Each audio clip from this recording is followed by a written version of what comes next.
Hello and welcome to the Captain's Table. I'm your host, Dawn Deckman-Moeller, and today we have our wonderful guest, Larry Lipsher. He is the author of Goodbye and Thank You, a political memoir about 33 years of living and working in the Pearl River Delta of China and traveling throughout Asia.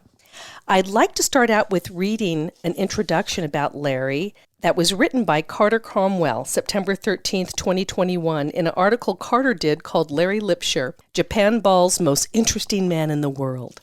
Put it simply, Larry Lipsher has led a full life and continues to. Lipsher describes himself as a full-time curmudgeon, a long-time rice counter, cynical stand-up, stand-down comedian, and a semi-retired author of the best bleeping tax books and essays you will ever find. But there's much more. He is, after all, the one who was an accountant and tax planner for major rock music groups, had dealings with countless rock stars, including the Rolling Stones' Mick Jagger. He shared a joint with Jerry Garcia of the Grateful Dead at an opera, is a recovering cocaine addict who quit cold turkey, helped stage large rock concerts featuring well-known acts. He almost became the owner of a minor league baseball team. He holds 2 master's degrees. He has raised sheep for several years in Northern California.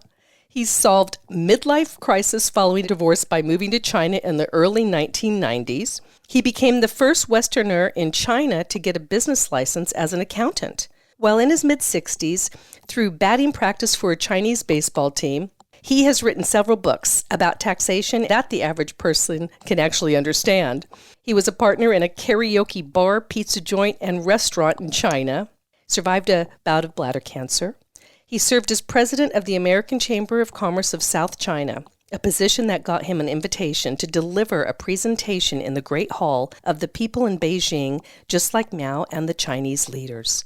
Larry, welcome to the show. We're so happy to have you here and excited to hear a little bit about your life that we're going to kind of go through some of the chapters of your current book, Goodbye and Thank You. So glad you're here. I'm happy to be here. So, Larry, I would like to start out because there was a lot of content in your book about your amazing life. But we'll start out in Chapter 1, in the beginning, Part 1. Would love for you to tell our audience about how you grew up in Brooklyn and just, how your family ended up moving to the West Coast. Okay. It's interesting. My parents were first generation born in the United States. Their parents were born in Russia, Poland, and Austria. Mm-hmm. And it was the immigration story. My grandfather was sent by his father from Linz, Austria to New York to make enough money because my great-grandfather guaranteed a loan for his best friend. Well, the loan came due, the best friend skipped town, and my great-grandfather had a year to cover the money or else go to jail because he guaranteed a loan. Oh, my goodness. Well, my grandfather was an accomplished tailor, was sent to New York, acted as an intermediary between employers and employees, and made enough money in 1 year to get his family out of Austria in 1905. And that was the start of the family living in the United States. My mother's family came some years later, not from Austria, but from Russia and Poland, and they settled in New England. My father and mother met at the Brooklyn Ice Palace. My mother was an accomplished speed skater, ice skating. Oh, my goodness. My father didn't know what he was doing and fell on his rear end more of the time than anything else. They bumped into one another. My mother said, "Why don't you learn how to skate?" And my father said, "Why don't you teach me?" Oh, that's sweet. That's how they met. That she was a speed skater. skater. This was in mid-1930s. Oh, my gosh. And that was that in New York where they met? Brooklyn, New York. In Brooklyn, New York. And she was a speed skater. Well, she's probably wearing speed skates or not hockey skates, but probably speed skates with the long blade. Yeah. Oh, gosh. Well, did your dad ever learn how to skate? My father was a reluctant skater. I learned how to skate. My brother learned how to skate. Yeah. Those were the interesting days. Anyway, I was born and bred in Brooklyn, New York, and lived there 17 years of my life until my father was recruited to the West Coast, and he became the first entertainment industry banker in banking in the United States. He worked for City National Bank of Beverly Hills, developed entertainment industry banking. And what can I say? I eventually went to school, got a bachelor's degree in political philosophy and with a minor in English literature, discovering that it wasn't really a good vocation. You can't really make money teaching English or what have you. Basically, I wound up listening to my mother eventually and becoming an accountant because I couldn't do anything other than pump gas as an English literature major. So banking was not interested? That was something that wasn't interesting at that time for you? I mean, you were poli-sci, English lit. I found that if I went into something like banking, I'd have to work in a large bureaucratic atmosphere. And I never wanted that. I never was interested in that. I probably could have gone a hell of a lot further in my whatever career I developed had I been willing to play the game as part of a bureaucratic functionary. It wasn't my interest. I marched to my own drummer. What can I say? And I mean, your dad was working in Beverly Hills, where the Hollywood. I had to start out of Beverly Hills. People recognized me if I were in the west side of Los Angeles. Yes. Joe Lipsher's son. I didn't want that. I wanted to be my own person. There you go. And apparently it worked. What can I say? What town were you living in when Dad was working in Beverly Hills? Was he coming from the Valley? Were you guys living in LA? He was coming from the San Fernando Valley. He went over Coldwater Canyon every day. Yep. Meanwhile, I started working. The closest I can get was Burbank, which I fell in love with. And that's where I'm from, 2 generations. I think I mentioned that to you. Yeah, you went to Burroughs High, and I graduated from Van Nuys High. That's and then moved to Burbank. That is unbelievable. So how old were you when you were living in Burbank? Were you in college? I was. Oh, your mom and dad? I was married. I was between the ages of 25 and 27. Okay. My wife and I rented an apartment at 727 East Tujunga Avenue in Burbank. Okay. And nightly we'd walk down to the Golden Mall, then walk back up. That's where we got our exercise and did our shopping. That's another story. Burbank's another story on the Golden Mall, and I still call it the Golden Mall. But that is just amazing. There's so many special things about the Valley. There's no doubt about that.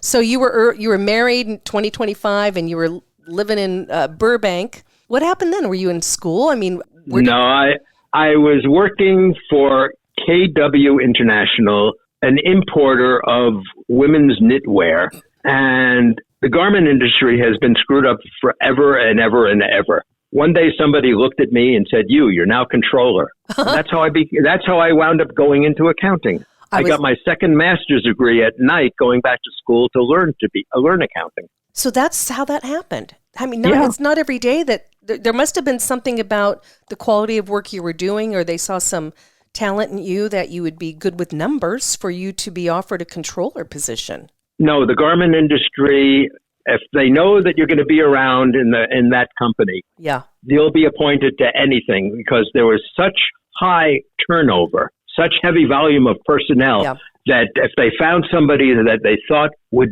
make it within that company, they appointed them to any position just to get them into the business. Interesting. Me and a lot of my friends right out of high school worked in the garment business. Chemenda Fair was a company we all worked for.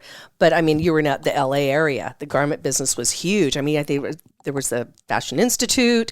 There was the California Mart where you'd be a showroom person. And there was a lot of... the California Mart brings back memories. Yeah. I've been there many, many a time. I think I worked for Hathaway House as a showroom girl, they would call it back then. But, I mean, that's a lot of jobs. We all had work in the garment business. A lot of us made our careers out of it. This was in the 60s and 70s. Yeah. The last century. The last century. So you then ended up getting a degree because you have 2 masters, newly married, controller in the garment business. What kind of happened from there? I wound up realizing that I could only go so far without getting my CPA certificate. Right. So I wound up getting a couple of years experience requirement out of the way, worked for others. Along the line, developed a specialty, and by the mid-70s, I was a California CPA. I wound up starting my own business because I found a specialty that I enjoyed, entertainment industry and sports industry accounting and tax management. Mm-hmm. I did very, very well. I wound up expanding. I had 3 partners. I had 40 or 50 staff members. By the end of the 70s, I was very successful, but I was also a cocaine addict, and I knew I had to get out of sports and entertainment because otherwise I'd be dead in a couple of years. Let me pivot back just a second. Yeah. Were there any famous movie stars that you handled, or any famous films or projects or production companies that you handled entertainment CPA work for? Oh, yeah. In 1976, the third A Star is Born was filmed. This was Barbara Streisand, Chris Christopherson. I handled all the music royalties for that film. I handled sports and entertainers. I worked with Reggie Smith. I worked with Dusty Baker. Wow. I worked with Jerry Kuzman. Wow. Basically, I worked with agents and managers. I found a specialty, subcontracting with business managers, just doing the tax specialty. Sure. And I grew. It was a wonderful field, but all of a sudden, I was burnt out. I was putting in 24 hours a day, going both ends of the spectrum, and I hated myself. I wound up becoming an administrator rather than working and doing and being creative. Well, that era, I hated it. That era too, with, you mentioned those type of drugs, to kind of keep you up at night, was pretty rampant in Hollywood and the Valley. I'm glad I survived. And also it. disco, right? Disco was a big part of it too. I was involved. It's interesting. You mentioned disco. This wasn't in the book or anything. I worked closely with the A&R people at A&M Records, and I remember when, as a fluke, disco was going big, they wound up doing an LP, Ethel Merman singing disco. Oh, gosh, I have to look that up. Did you know? She did a disco album under the A&M label. Right. And all I know is that was one of the opportunity to meet Ethel Merman doing a disco album in the studio was wonderful. Oh my gosh, I'm going to look that up as soon as we finish the show. Did you know Mo Austin, who was a big producer with A&M? I met him, but that's a side. One of my best friends worked for him for 10 years. That's a sidebar. The world was very different then. You had access to people who were heading the various companies and what have you. Now they have more bureaucratic stumbling blocks to prevent you from getting to the people who make decisions, and they're sheltered. Yeah. Way back when, you could be with everybody, you can talk with everybody. It was a different world. It was a simpler world, and it was a heck of a lot more fun. A lot more fun back in those days, for sure. The old, Sinatra era is a little bit further back, but yeah, it was really easy. Just, working a little bit in Hollywood myself, you'd meet a lot of people pretty easily. So you, at one point in time, I was kind of inspired by a part of your book. You were talking about, actually, you were inspired by an organization or a group for young people called the Young Democrats. And there was another person. I was always politically active. I needed the California Federation of Young Democrats after moving here. In my last year of high school, I went to Brooklyn Tech in New York. 6,000 students, all male. In my senior year, we moved. All of a sudden, I was in a 2,000 student body, coeducational high school. Here I was, a nerd in my senior year, not knowing anybody, and the only salvation from depression was getting active in the California Federation of Young Democrats. That's wonderful. I was a political activist, and I've always... Once upon a time, I actually wanted to run for political office, and I had the chance to do so in 1988. Unfortunately, I discovered that after 3 months of campaigning and saying inane, innocuous, and irrelevant material to people I would never talk to otherwise, I got the political bug out of my system. Well, I think you and I had talked on a pre-call. Michael Berman and I had also interviewed Jo Borsten Vidov. She had said she was inspired by Michael Berman because he was really just an activist, and she was part of the Young Democrats also. But you had also talked about that too. So it kind of got in your system. It was great for you for a time in your life, but it wasn't something you wanted to pursue as far as politics. No, I looked at it as a possible salvation after my first marriage was over for all intents and purposes. And I ran for office up in Northern California, the Petaluma Hospital Board District. There were a lot of votes cast, and I lost by the narrowest of margins, and I was happy I lost. I discovered politics was not for me. I was looking forward to it, but it was not what I wanted. So that was just meant to be then? Yeah. Well, what I'd like to do is learn a little bit about how you met your current wife, Catherine, who made a wonderful cup of tea. And very fine Japanese tea. The raw tea was sent in from our daughter, Joanna, who lives and works in Tokyo. I love that. We're going to take a quick break. We're going to come right back and learn more about Catherine and your daughter, Joanna.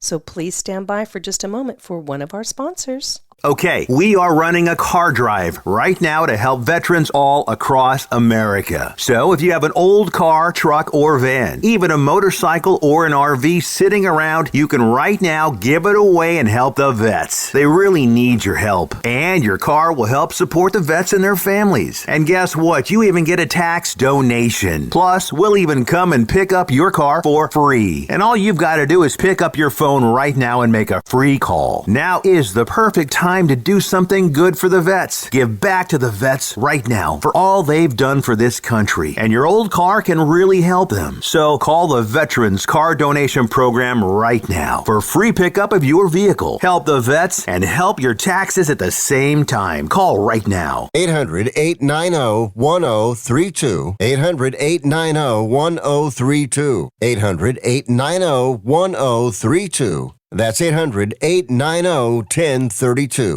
Fans of The Andy Griffith Show are raving about a brand new streaming series. Chris Stone, what are you doing back here in Mayberry? Your neighbors know they're living next door to a famous movie star yet? He hasn't answered any of my calls. That girl's headed right for Heartbreak Alley.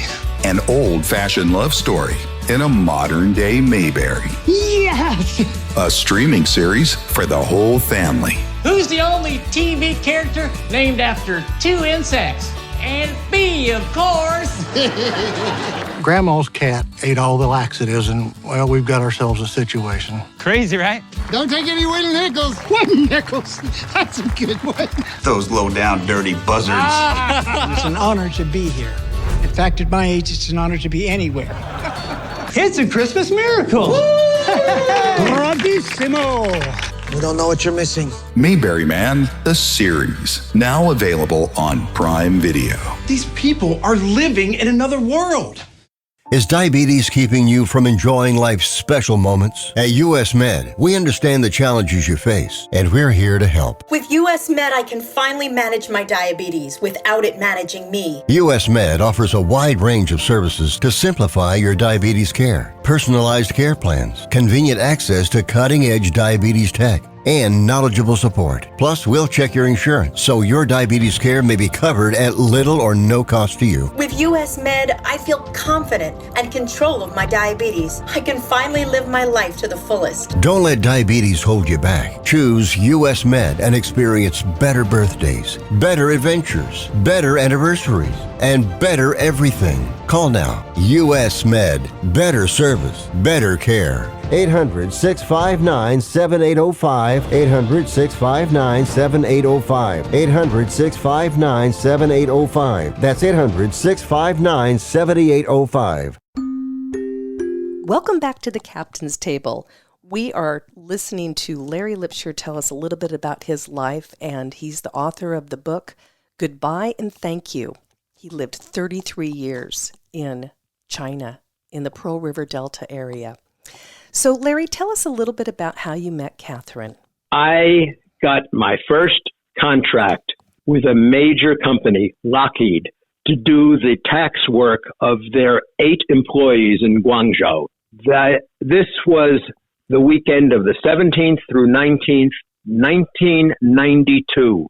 I took a train to Guangzhou. I stayed over at one of the Lockheed employees' second bedroom in their service department. And over the weekend, I did all the work. They convinced me, stay over Sunday night. We're throwing a party on the rooftop of the Parkview Square Hotel. I stayed over. I met Catherine that night. Rogers and Hammerstein, some enchanted evening. Some enchanted evening, you'll meet a stranger. You'll meet a stranger across a crowded room, and then you will know. You'll know even then you want to be with her. You want to see her again and again. Oh, some enchanted. I'm a sentimental old fogey. That's how I met my wife. That is so beautiful. She must love you for that. I've never heard anyone describe meeting their wife using the South Pacific song like that. Now, what was Catherine doing there again? Catherine was working as a secretary translator for the U.S. Information Service in Guangzhou. Wow. At that stage, there were the embassy in Beijing, and they had 4 consulates. One of them was Guangzhou, and Catherine was working for them. And we met on April 19th, 1992. We were married January 21st, 1993. That was love at first sight. Yes, absolutely. She was born there? Catherine was born in Guangzhou. Okay. Her father was a professor of economics at Jinan University.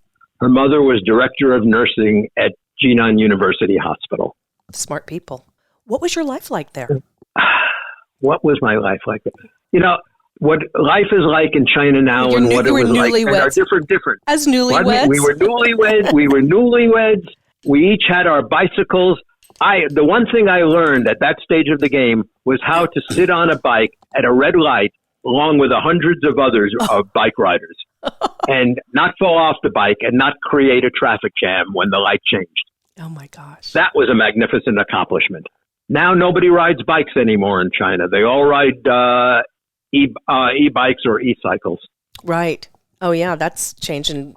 Don't try to ride one in U.S. in the streets. Someone will open up a car door. You know, it's just dangerous. That's why there's so many great bike paths to be able to do that and get some exercise. That's why I'm in Santa Monica. Do you have a bicycle? Best bike path in the world. Oh, yes. Okay. Oh, yes. Is it a cruiser? I love it. I have an e-bike, a pedal-assisted e-bike. It doesn't do all the work for me. It just enhances things. I'm out 3 days a week getting exercise. Good for you. The rest of the time I walk. And you go to college. Let everybody know And now. I go to Santa Monica College. I'm taking you. Listen, after 60 years of doing tax work, it is a pleasure to go back to school. And at this stage of the game, you go to senior school, you can do whatever you want. You don't want to do book reports, you don't do book reports. You don't want to do some of the homework assignments, you don't do it. They just encourage you to keep your brain alive instead of getting brain rot as you get older. Oh, my goodness. So when you were, how many years did you all live in China? You and Catherine? I lived 33 years. I count as the date I moved to China as December 5th, 1990, the date I got my first business registration in China. And September 22nd, 2023 was the day we got on a plane and returned to the United States. Okay. Let our audience know a little bit more about that period of time and the type of work that you were doing in China. I started out putting together a joint venture in Chengdu, which is the biggest city in southwest China. I put together a veterinary pharmaceutical project involving UC Davis, which has the foremost school of agricultural science on the west coast of the United States, Ciba-Geigy, which at that time was the second largest pharmaceutical house in the world, Southwest Nationalities Institute, which had a veterinary pharmaceutical factory on campus, and me. Basically, UC Davis wanted to develop the first viable agricultural database in China since Mao's revolution. They could do that there. The factory that already sold veterinary pharmaceuticals would then take Ciba-Geigy product that we were going to repackage and sell to control liver fluke in sheep and cows. And basically, it was a nice, interesting project, and we started out and funding it, and it looked like it was going to do very, very well. And then my alpha investor died in a helicopter crash. Oh, no. You don't plan to have your alpha investor die. What happens then? What happens next? And this was Bill Graham, the rock music promoter. You write about him in your book. You loved him. He was a special person in your Bill was life. a friend, a mentor, and the last Friday in October 1991, when he died, my bottom dropped out. Oh. Because we knew immediately there was no way to fund this without having people who understood or people who would follow the initial investor. Right. And I knew that with all the struggling that I had to, I'd find anything and everything to do until I realized I better become an accountant again for the third time in my life. And that was not and do tax work in China. That was not by choice. No, that was not that was by survival. I understand. What when you had to defer to being a tax man again for the third time, what type of, at one point in time you were in entertainment CPA, what type of customers did you have at that venture? When the subsequent what vertical markets? What did you have a variety of customers, or were they? I had in China. I had a very simple market. Okay. I was the only alternative to the international CPA firms doing individual income tax returns for Americans. I had a captive audience. Wow. I was there. I was the only American CPA who was licensed at that time to function as a CPA in China. That's what I thought, because I was going to ask you. I would imagine you had a lot of friends and a lot of people you worked with that were from the U.S. and needed tax assistance. Both the U.S. and China. It's interesting. You have Chinese green card holders. You have Chinese with U.S. passports. They still all had to file taxes. Right. In 2008,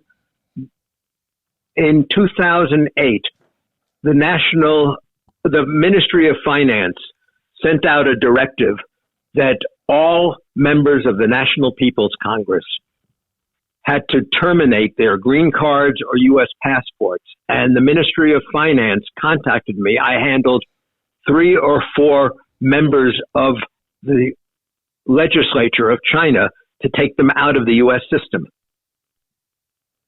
So I handled both expats and Chinese citizens who had U.S. tax involvement. That's a lot. It was busy. Was Catherine still working at the embassy? Was Catherine still working at the embassy? Oh no, she left. Catherine left in November 1992. We were the prime topic of conversation at the U.S. consulate's weekly meeting that week, because nobody had ever heard at that time, until that time, of a U.S. citizen marrying a consulate employee. It didn't happen then. And we were the first. And so why had that not happened before? It was 1992. Who knows? It just happened that we were the first. You were the first. Yeah. I hope you're not the last, but it's just remarkable that you all met. And at what point in time, 33 years there, when was Joanna born? Joanna was born in May 1994. Okay. She's 30 years old now. So see, I have 55, 53, and a 51-year-old from prior marriage. So now 55, 53, 51, 30. I love that. So she was raised there. She went all through school. Joanna was raised in China. Her native tongues are Cantonese and Mandarin. Mm-hmm. Probably her third language was Japanese, which, because she loved manga and anime, she wound up learning it basically on her own. Okay. She really learned English going to British boarding school, and she had a very interesting aspect of learning English. She spoke it with a British accent. I love that. Oh, this served her well, because she wound up, while going to university at Sophia University in Tokyo, she wound up working part-time teaching English to school children, and she was in demand because they wanted the British accent. They wanted her British accent. I was just thinking, in the acting business, boy, that would come in real handy. When you have to. Oh, yeah. So when she speaks, when Joanna speaks in English today, does she speak in a British accent? Yes. And she's beautiful, by the way. There's quite a few photos in his book, Goodbye and Thank You, and one of them is with your family. And she is really a A beautiful, lovely lady. You must be so proud. I listen, I love my wife, my daughter. I am proud of both of them. I'm alive today because they kept me alive when I was abusing myself way back when, and I shouldn't have been. Well, on the other side, I'm wondering, did they or do they love it when you play the accordion? Tell me about how that instrument came into your life. It's in one of your chapters. Way back when, in the 1950s, the instrument of choice to have your children learn if you were a New Yorker was an accordion. Don't ask me why. Probably because you couldn't afford a piano or there was not enough room in your apartment for a piano. Probably. Well, anyway, accordions, what I learned, in 1952, I started taking lessons. Shortly thereafter, my mother took me for my birthday to the Wurlitzer store on 42nd Street in Manhattan, and we bought a Wurlitzer accordion. How we schlepped it back home on the subway, I'll never know, but that accordion, that instrument, has followed me all over the world. I don't pick it up as much as I pick up my chromatic harmonica, but your harmonica. I love music. I love that. I wish you would have brought your harmonica on the show. I can play I have it right by me. You do? Yeah. Okay. Why don't you just I'm pulling it right out, and I'm going to hold on one second while I pull it out, and I'll yell into the phone while I'm doing perfect. this. Perfect. We never anticipated this. Why not? No, we didn't, audience. Okay. This is our big moment here.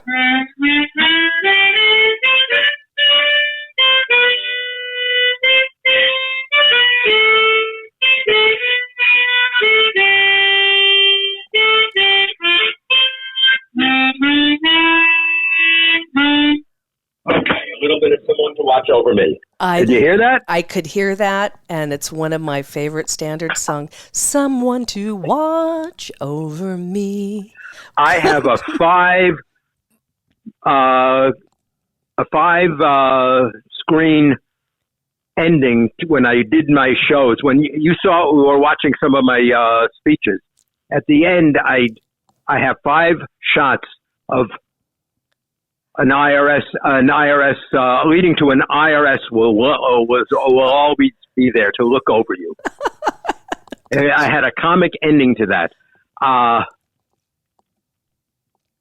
Somehow we can't. If this were a video, I'd pull that out and we'd let your engineer get rid of all the stuff till we get there, and I'd show that. But we can't do that. You can't show it on radio. So what can I do? I love that so much. We're going to take a real quick break, and we're going to come right back with more of Larry Lipsher. Stand by.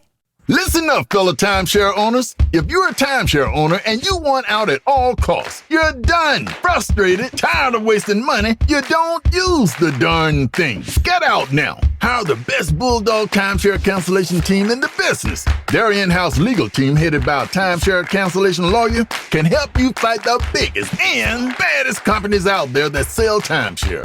At some point, you were using your timeshare, but now you're not, and you're tired of wasting money. Before you go to the poorhouse, call right now and learn how you can stop the maintenance fees and put more money back in your pocket. Their services cost you a lot less than you think, and you'll save a lot of money over time. Call the Timeshare Exit Hotline now. It's a free consultation. 800-879-1145. 800-879-1145. 800-879-1145. That's 800-879-1145. Ready to make your brand stand out? At Amplify AI Media, we combine the power of artificial intelligence with creative expertise to elevate your marketing strategy. Our AI-driven approach ensures that every decision is data-backed, every campaign is targeted, and every result is impactful. We amplify your brand's voice louder and clearer than ever before. Amplify AI Media, where innovation meets precision. Visit amplifymedia.ai. Why settle for ordinary when extraordinary is within reach? This important national healthcare update is brought to you by the Hearing Helpline.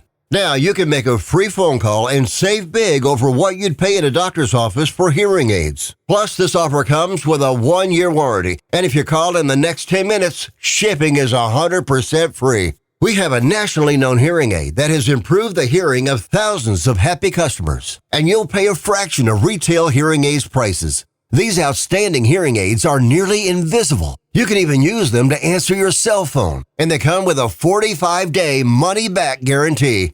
You have nothing to lose and better hearing to gain. I urge you to improve your hearing for you and your loved ones and call the Hearing Helpline now. 800-208-2172. 800-208-2172. 800-208-2172. That's 800-208-2172. Hello and welcome to the Captain's Table. This is our segment with Larry Lipsher. And we just heard a great song that he did, a good old standard on the old harp. And I love that, Larry. Thank you so much. You know, you had a couple My pleasure. I played regularly for a number of years at Bert's Bar down at the Foreign Correspondents Club of Hong Kong. I'd sit in with the house band Tuesdays and Thursday nights. It brought an awful lot of enjoyment. And then I played all over the world. When I spoke, I'd have the promoters arrange for a jazz stellar. I'd send music in advance so the musicians wouldn't panic over what are they going to play with me. And I just enjoyed it. I'm a lousy musician, but I love music. Well, you also had some karaoke bars, or you had karaoke shows, or you would take around a karaoke show to different... One of the things in Chengdu in the early 1990s, I was the owner, at least I fronted for some Chinese owners of a karaoke bar, which I didn't know about, but was probably one of the most successful houses of prostitution in the city of Chengdu. Of course. I was naive. I was not young, but I was naive. Oh, my goodness. You also mentioned in chapter 17 of your book, I think it's called Meaningful Thanksgiving, Lunar New Year's and Passover's Tradition. This is our musical show we're doing today, audience. There were some special stories you had in there, or some fun stories, maybe some sad family stories. You talk about families getting together anyway, right? Would you share a little bit? Fun one was throwing on a Seder, a Passover Seder, in 1993 in Guangzhou. At that stage, we did a local count, and we figured that there were probably 10 Jews living between Guangzhou and Shenzhen, and we got 8 of them together, 8 of us, and we got a bunch of others, and we all in all, there were about 45, 50 people together, and we put on a Passover Seder at a hotel in Guangzhou. And the novelty for me was going into the kitchen and teaching a Chinese staff how to make matzo balls. Oh, I love that. Did they teach you how to make anything? No, they were just having a ball looking at me saying, what is this crazy Westerner doing? You could get all the ingredients there for your matzo balls, or did you have to send for it? That was one thing. We wound up having 8 boxes of matzah and I don't know how many matzah meal mixes shipped to Guangzhou by diplomatic pouch because they wouldn't get it in otherwise. Oh my gosh. So you had a Seder with 8 Jewish people. And it was not only that, it was written up in the Wall Street Journal. Oh my gosh, was it really? I think I put that in the book. I think that there's a copy of the journal article in the book. I forget what page.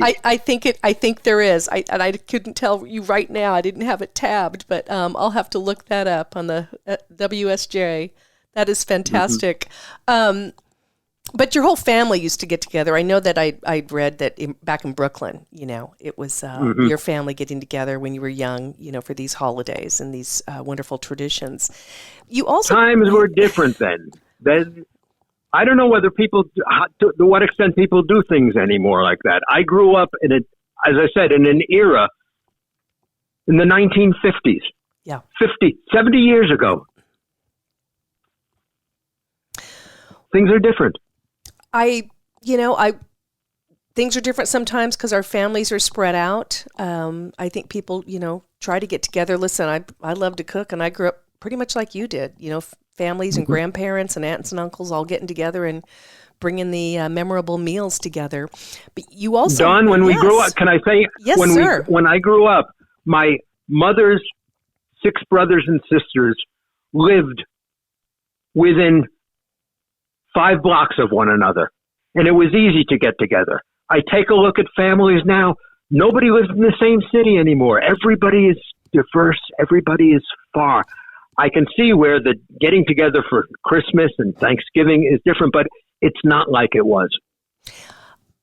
As you were speaking, I was just thinking about like 5 of my closest friends and realizing that people make efforts to get on airplanes to fly in to do Christmases or Thanksgivings. And sometimes Thanksgiving seems to be done more solo with just your own family. Christmas, it's just different, and Hanukkah and everything. So I think you're absolutely right. I kind of like growing up in the olden days, but these times are wonderful too. You talked about one of my favorite words. It was in chapter 21, Disneylands. Now, not many people can talk about growing up in the Valley. Yeah, Disneyland in Anaheim. Yes, we have Disney World, but you talked about the lands in different countries. Could you talk a little bit about that? Okay, let me tell you my favorite Disneyland story. Got it. Paris. Okay. In 2019, in 2011 or 12, I forget which year, but Joanna was in her junior year in high school, and in between semesters, I met her. We went to Amsterdam and Paris. In Paris, we decided to go to Disneyland. We got on the local train, the metro, but we weren't really paying attention to what they were saying on the loudspeaker system. And all of a sudden, found that we weren't in Disneyland, but Joanna and I and an Italian family that spoke no English were the only ones on our car, and we were in a train yard. We weren't listening that we should have gotten off the train. Well, it took us an extra hour. We figured out how to get back, in spite of the fact that nobody could speak to one another because they spoke no English and we spoke no Italian. But we made it to Disneyland eventually. Disneyland Paris. Paris, yeah. Well, I bet Joanna. So far, I've been to Disneyland in Hong Kong, Paris, Los Angeles, Anaheim, and Tokyo. So you're going to have to take Joanna to Disneyland World, which I've never been to in Florida. It's on my bucket list. I don't know whether I want to go to any Disneylands anymore. They got signs all over. If you have high blood pressure or if you're a certain age, don't go on. They won't allow you to go on the rides that you want. Oh, I remember when when we first went to Disneyland, they had books of tickets and we had e-tickets for the best rides. They were e-tickets. And when we would go back to Disneyland, we'd rifle through. I remember rifling through my parents' drawer where they had the old tickets. They had the lousy tickets, but we would take them anyway because the e-tickets were already used up. Yes. They were always they're all used up. And it was always frustrating. It was for the Matterhorn, Pirates of the Caribbean. But oh goodness gracious, I always kind of reminisce back to growing up, in that area. We're going to come up to a real quick break with our sponsors. So if you can hold just a moment, we'll come right back. For anyone who's worried about back taxes, has not filed tax returns, and doesn't know what to do next, stop and listen. Not filing your taxes can have severe consequences, especially in this political climate. Now that COVID is over, the IRS is getting aggressive, massively increasing enforcement and collection efforts. With politicians making all sorts of promises, especially when it comes to taxes, hiding and not dealing with your taxes will cause you harsh legal and financial ramifications. But right now, the IRS offers forgiveness and writes off a massive amount of tax debt. The Tax Doctor offers a free service that helps people get out of IRS collections and back in good standing with the government. Don't hide or bury your head in the sand. Take advantage of our free service. Call now to learn more. 800-368-1307. 800-368-1307. 800-368-1307. That's 800-368-1307. Are you interested in financial technology or science topics? How about underreported issues? If so, check out the news media outlet, UCAS News and UCAS Studios. That's www.ucasstudios.com. Are you confused about Medicare? Center for Healthcare Rights is here to help. The Health Insurance Counseling and Advocacy Program, or HICAP, offers LA County residents free, unbiased information to guide you through Medicare options, enrollment, and benefits. To schedule your free counseling session, call us at 1-800-434-0222. That's 1-800-434-0222, or visit healthcarerights.org. Center for Healthcare Rights. We help people navigate Medicare. Your addiction could cost you everything. Your job, your children, your loved ones, maybe even your life. Face it, you need help. Call Better Addiction Care now. It's time to end your addiction to drugs and alcohol. Help is available 24 hours a day, 7 days a week, no matter who you are, where you're located, or your financial situation. Our network of treatment centers can guide you before it's too late and you hurt yourself or your loved ones again. We're Better Addiction Care and can help put an end to your addiction. Plus, your insurance may cover up to 100% of costs. Don't wait another moment. Your life could depend on making the call right now. There's still time to get back what addiction is taken away. This could be the most important call of your life. Call 800-247-0941. 800-247-0941. 800-247-0941. That's 800-247-0941. Okay, welcome back, everyone. I made a note here. Let's talk about, people like to hear about rock stars, people that you worked with, and I had made note too that Mick Jagger. Tell me a little bit about some of those stories that you have. Okay. Peter Brown was unofficially the sixth or seventh Beatle. He worked very closely with them, and Peter Brown basically owned the Central Park West apartment that Mick Jagger was renting. Peter Brown was a client of mine and never could be found half the time. So effectively, I was Mick Jagger's rental agent. The private and public Mick Jaggers were totally different. This man was an absolute delight, a pleasure to talk with, to be with.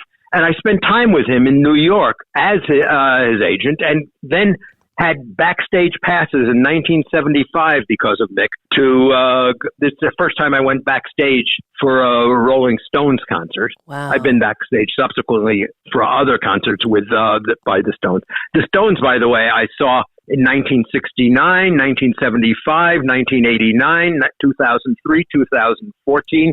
I saw 6 separate decades. I saw 6 separate Stones concerts. Super fan. But I'm a dead concert. I was going to say, but I read about that, and I read that you're a Deadhead. I was going to say, have you been to that many Grateful Dead concerts too? I lost count of the Dead concerts I've been to. I lost count. But fun with the Grateful Dead was teaching Mickey Hart how to dock tails and castrate baby lambs. Mickey bought a house in west of ours in Petaluma, and the neighbor invited me to go over and help teach Mickey how to handle the sheep that Mickey just bought. Thank you for giving us the segue to that, because at first I was like, no, what is he going to be talking about? But he had worked on a sheep farm, so that was part of your resume. Mm-hmm. Right. Oh, my goodness. You had written a chapter that I really loved. I'd like to talk about chapter Wake Up America. You wrote about what China is like now, and then we're going to close with the best chapter ever. Thanks for the memories. Okay. So let's go with Wake Up Let America. me tell you about Wake Up America. I read it twice again last night because it's probably the best thing I've written, and I was trying to figure out how do we summarize everything in there. And I made notes to myself. I made 4 points. This past week, everybody was reading about DeepSeek, artificial intelligence. Right. DeepSeek really is a wake-up call for us because it was all done in China with legally purchased NVIDIA chips that practically were as powerful as the chips that the current U.S. export controls would not allow. Well, U.S. export controls are the problems. Right now, they're a joke. If we want to do something as a country and control the future of AI, we need to have better export controls. That's number one. Okay. Second, China, Russia, Iran, the DPRK, and other countries are economic opposition to us. Yet, we've got to stay engaged with them. We must maintain dialogue. But while there's dialogue and while we're trying to do things, specifically with China, don't trust anything from China. Paperwork, statistical information, verify before you authenticate. Verify before you say this is valid. China is going to abuse that otherwise. Thirdly, Xi Jinping wants to take China back to a cultural revolution, Mao-like dictatorship. There's deflation going on in China right now. The economy is weak, and yet Xi remains very, very popular, and he's going to be in power for a long time. He's not transitory. He's going to be there for a while. And the fourth thing I want to bring up about China and Taiwan, it might not be a conventional war or conventional blockade, but China definitely will invade Taiwan before 2027. Well, I made note of that. I'm sure our audience has made note of that too. Very interesting information for a man like you, Larry, that's lived and worked there for 33 years. In closing, I'd like to talk about Chapter 3, Thanks for the Memories, and then also talk about how we can buy your book.